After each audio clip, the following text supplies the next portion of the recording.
Hi, I'm Steve Adubato. More importantly, welcome to a two-part special. You know, there's an event called the Russell Berrie Making a Difference Awards. We've been doing it for years. This is the 25th anniversary of that award ceremony. This year happened to be virtual. I've been honored for the last, every one of those years to host that event. But in this first part of the Russell Berrie Making a Difference Award ceremony, you're going to meet an extraordinary group of leaders, people who made a difference, who did not seek attention, they don't want attention, they don't want to be recognized, but they did such important, extraordinary things that we did. This is part one of a two-part special, Making a Difference.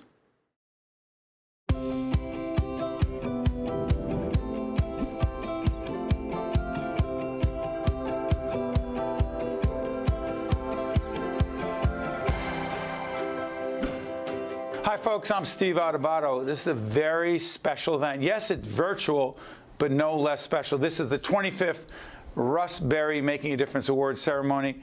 Now, listen, of course, because of COVID-19, we can't be together this year.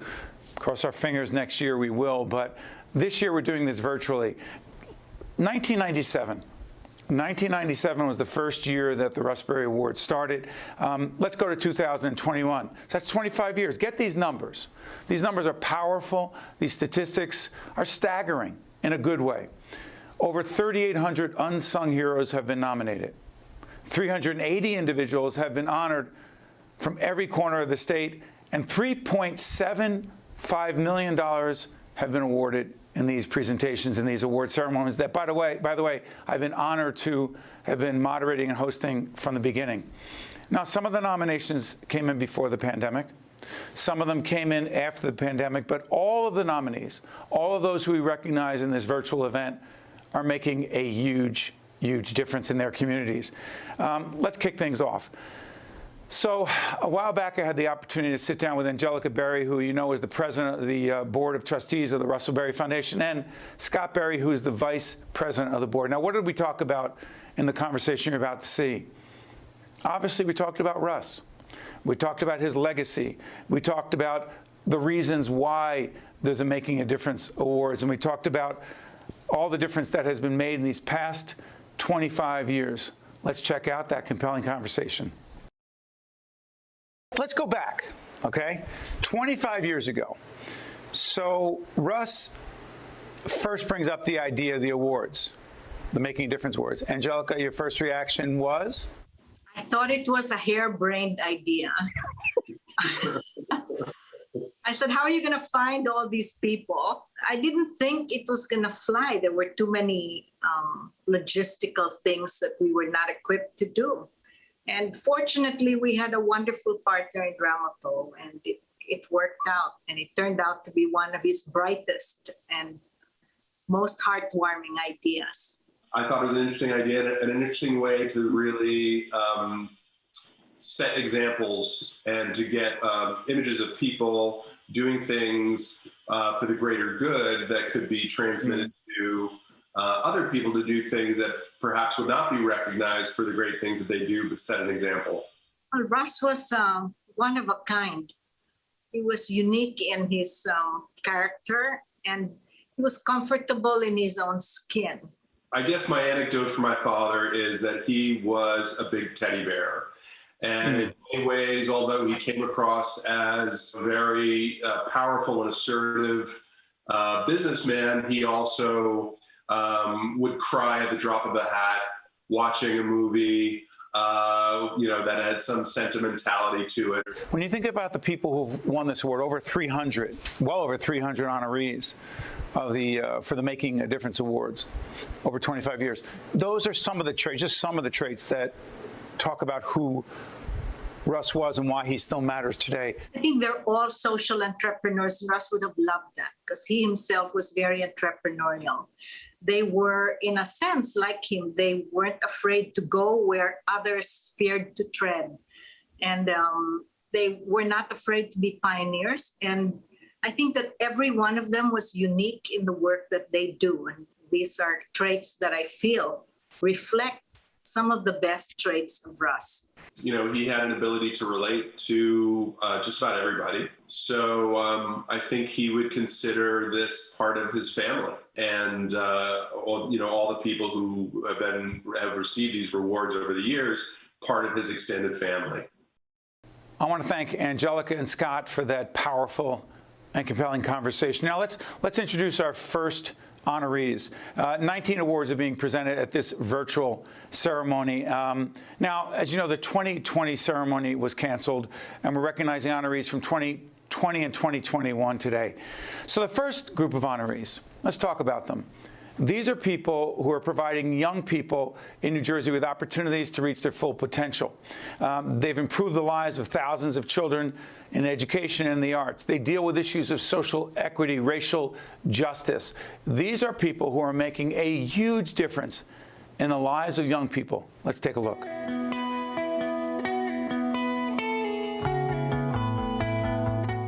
Winslow from East Hanover, founder of Students to Science, brings together the public and private sectors to change the life trajectory of students from underserved communities through STEM education with real-world applications and real-world solutions.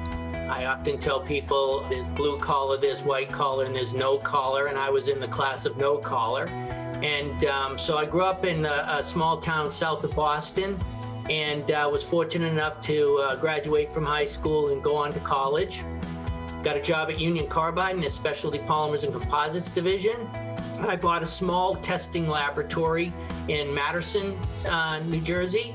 I did that for about another 3-4 years, and then I went out on my own and started a brand new company called QTI. And I sold that in 2007.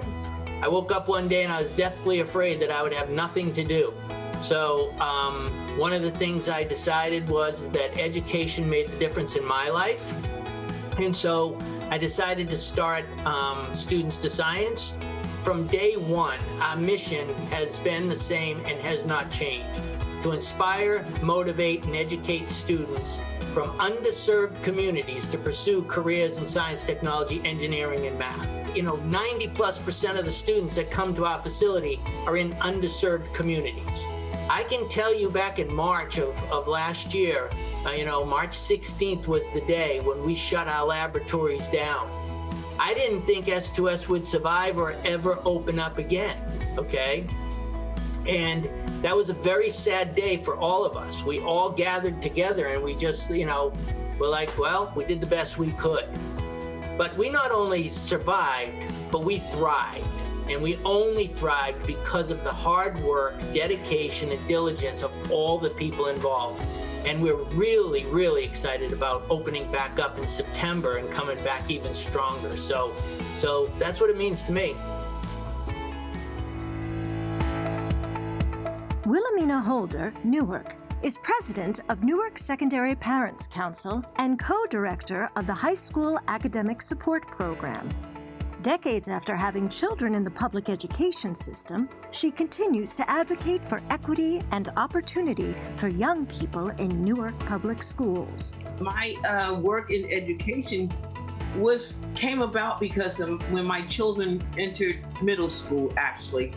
I was a volunteer at the Boys and Girls Club in Newark, and there was something consistent and troubling for me in that the ones that came in could not read well, and I used to complain a lot about that to the directors and the other volunteers and people at the Boys and Girls Club. And one of them, my dear friend, said to me, well, do something about it. I was sort of pushed into.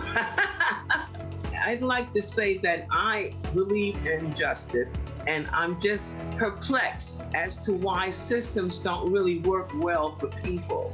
And then the understanding is we have to educate people about their place in the system and how they have to engage. So we found there was a lack of information. So we do advocate for adequate funding for schools. I could go advocate and speak at the New Jersey State Legislature because you have to organize people, you have to inform people, help them. I love seeing the young people, some young adults now, some young children who say to me, my life has made better. I think for me, that's the biggest joy, that people trust me and believe in me and give me an opportunity to share their lives. There's no greater joy. Larry Abrams of Cherry Hill is founder of Book Smiles, a champion of literacy. He is combating book deserts in South Jersey by collecting and redistributing books so that underserved children have a personal library at home, what Larry calls book wealth, to develop good literacy skills. There are tens of thousands of children who still don't have books in their homes. We need to find a pipeline. We are that pipeline. We are that bridge to get books into the hands and homes of babies and kids who don't have books. We want them to just have the hardware around, and the reading will follow if the hardware is there. We want children to become emissaries, to give baby board books to younger brothers and sisters. That's a beautiful thing. When I'm at book fairs and we're giving books to children and they kind of timorously ask, well, how much is it? Because they're used to, that other wonderful book fair organization, but oftentimes they can't afford the books or they don't have the money. And so they're kind of used to that. And then when they ask, how much is it? We say, oh, the only thing it'll cost you is a smile. We're Book Smiles. What we do is we upcycle books, and that is what gives me joy. Saving books from going into the trash, saving books from getting yellowed on shelves, and making sure that children who live in book deserts get great books too. Sharon Miller of Montclair is founder of Sharon Miller's Academy for the Performing Arts. For over 25 years, Sharon has expanded arts education access for thousands of underserved New Jersey young people, primarily children of color. My mother was an educator, and her philosophy was knowledge is power, and no matter what you choose to do, educate yourself in that area. And if it's your passion will allow, when you learn everything about that, to not only achieve, but to share that achievement. Not only does Sharon now lead an academy for the performing arts, but she also runs programs for inner city schools and children with special needs and learning disabilities. I see so many kids who've never had the opportunity to be transformed through the arts. And they see a dance move, and it could be just a creative movement move. A spiral sit into the floor and get up and then say, yay! Suddenly there's engagement, suddenly there's enthusiasm, and there's a desire for more. So they become what they've always been, which is a sponge for learning. But unfortunately, I think in our educational system, and particularly in our underserved communities, the arts are considered an addendum. They're not considered necessarily an essential. I love what I do. I love children, and I sincerely believe that the arts can transform a life. Rosazaremba from South Plainfield, founder of Mexican Alliance of New Jersey, helps young people in Latinx communities explore college and career options by connecting them with mentors and learning opportunities. My guidance counselor really took the time to educate me and told me about scholarships and showed me the possibilities of getting into college. I was working full time and in order to pay for my education, thankfully I was able to get 2 or 3 scholarships that paid for 2 years of my college. And through college, I made some connections that led me to my first big job after college. I began to see things differently and understand that maybe I could do a little bit more. After transitioning to a community college where I worked in Middlesex County College, actually, and talking to those students really made me realize that I needed to do more and really give back to those students that needed that guidance. They didn't know their options of going to college, and aside from a county college, what other options do they have? So through that whole journey and process, I was able to create the nonprofit MOV New Jersey where we provide educational services to high school, college, and recent grad students. And everyone who joins the organization they have to have the same vision. And it's that they can help the second generation. They can help their younger siblings or their cousins or a stranger and break that cycle of not knowing. Emma and Quinn Joy of South Orange are the founders of Girls Helping Girls, period. They address one of the most overlooked and under-discussed issues facing low-income women today, period poverty. Emma and Quinn embody the spirit of making a difference while advocating and educating others to erase the stigma surrounding menstrual health. We were not aware that this was an issue, that there was no government program in place to help women with this basic need. The mission from the get-go is we want girls and women or whoever needs these products to stay in school because they shouldn't have to miss parts of their education due to this basic need. We absolutely see a difference in just working with our clients, whether it be at a food pantry or a women's shelter, or even if it's just someone who's reached out that we are directly put into contact with. Right away when we give them the products, their faces light up. And so any little bit of spreading the word on what is going on helps to put pressure on people to make those products available to more people. Recognition it's not, I know Emma will agree with me, it's not about putting our names on anything. It's not about saying, we started this, we did this. It's just about expanding the conversation and making this a group effort. That's really what it's about for me. Obviously, an amazing group of honorees that are making a difference in the lives of others. Now, this next group of honorees, they're not afraid to stand up for the rights of others. Now, this past year obviously has been difficult in many ways, not just because of COVID, which has been bad enough, but events have shown that hate, racism, and systematic injustice, sadly, clearly still exist in our communities. So this next group of honorees has been standing up for the rights of others and fighting for justice and equity. They are changing the world, and here they are.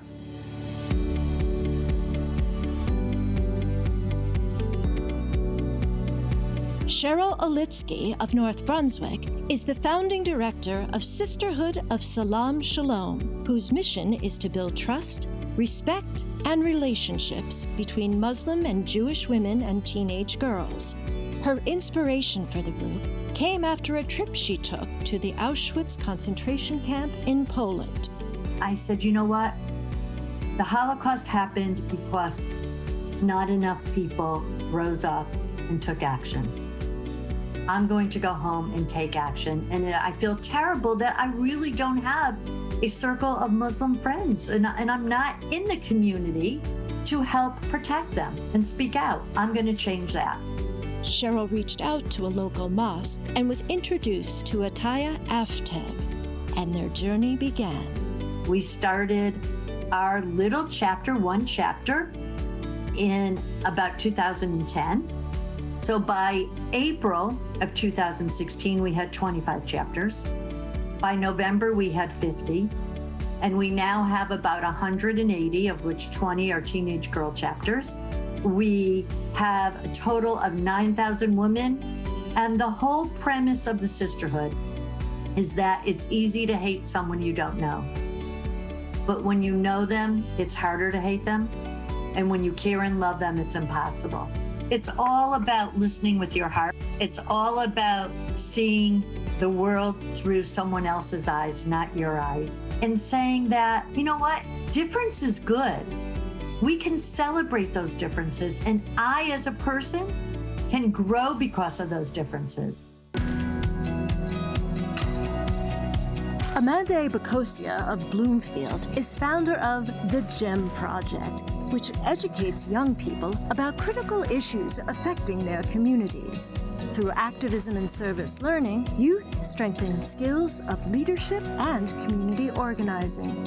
It started off at the idea where peers can educate their peers, but today the CHEM project has completely evolved into really focusing how we can leverage the power of young people within the age groups of 16 to 24 and through a fellowship model, one that utilizes organizing with youth power. And so we have impacted over 3,000 young people and young adults. And what's so interesting about it is during the pandemic, it has allowed us to stretch our arms and our reach beyond Newark, New Jersey. So we have fellows who come from Florida, fellows and based out of Virginia, New York, and all over. They literally go through the different types of process as known as youth organizing. So they provided their own set of demands. And ultimately what ended up happening towards the end of the summer, they were able to kick off a huge rally online that really garnered a lot of community participation, over 1,000 or 2,000 or so views. And so that is going to be another great opportunity to truly amplify youth voice.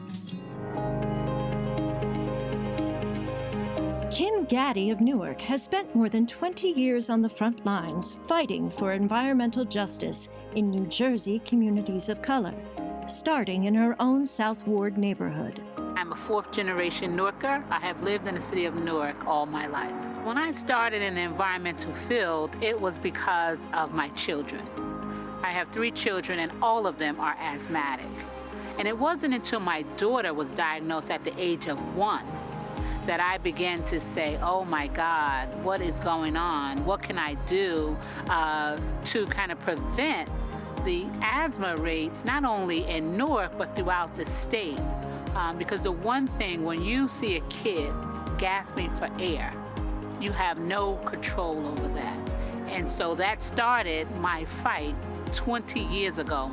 So living in the city of Newark and the South Ward community, my backyard is the 3rd largest port.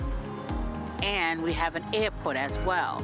And what I noticed is that the cumulative impacts of pollution was directly linked to low-income residents and residents who are people of color. And so I began to make the connection with the environmental injustices that was happening and the poor health that our community suffered from.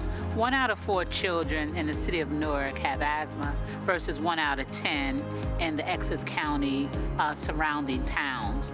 And so when I heard that statistic, I said something has to be done, and what is actually causing this? And I began to investigate the environmental degradation, the pollution sources, the increase in trucks. You know, we have 25,000 trucks that come in and out of the port. And so that is something that can be easily resolved with electrification of the vehicles, making sure we are changing out the different oils that we use to run some of the equipment. Also rerouting the trucks from coming into the neighborhood where children reside. Well, you know, what I'm most proud of, working with the South Ward Environmental Alliance, Clean Water Action, Ironbound Community Corp, and New Jersey Environmental Justice Alliance, we had a fight for about 13 years to get the first environmental justice cumulative impacts law passed. And it was finally voted on and passed by the legislation and signed by the governor in 2020. And that's a 13-year fight. The Environmental Justice Cumulative Impacts Bill will begin to change the future of our community. And then lastly, we have to be able to pass on the information to the next generation so the fight doesn't end with a Kim Gaddy or another person. That this is something that has sustainability. Well done. Clearly, these 3 women have had an extraordinary impact on the lives of others. So there you have it.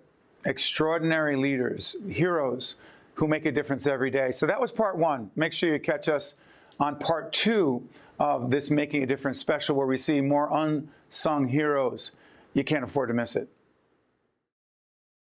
One-on-One with Steve Adubato has been a production of the Caucus Educational Corporation. Funding has been provided by Holy Name Medical Center, the Fidelco Group, TD Bank, ADP, the Robert Wood Johnson Foundation, Horizon Blue Cross Blue Shield of New Jersey, the Turrell Fund, supporting Reimagine Childcare, Johnson & Johnson, and by New Jersey Sharing Network. Promotional support provided by bestofnj.com and by New Jersey Monthly. New Jersey's early educators and childcare providers are more than twice as likely to live below the poverty line versus the general workforce. Reimagine Childcare, formed by a coalition in New Jersey, is dedicated to improving accessibility, affordability, and quality of childcare and reimagining the way we support these essential providers. Learn more by visiting reimaginechildcare.org.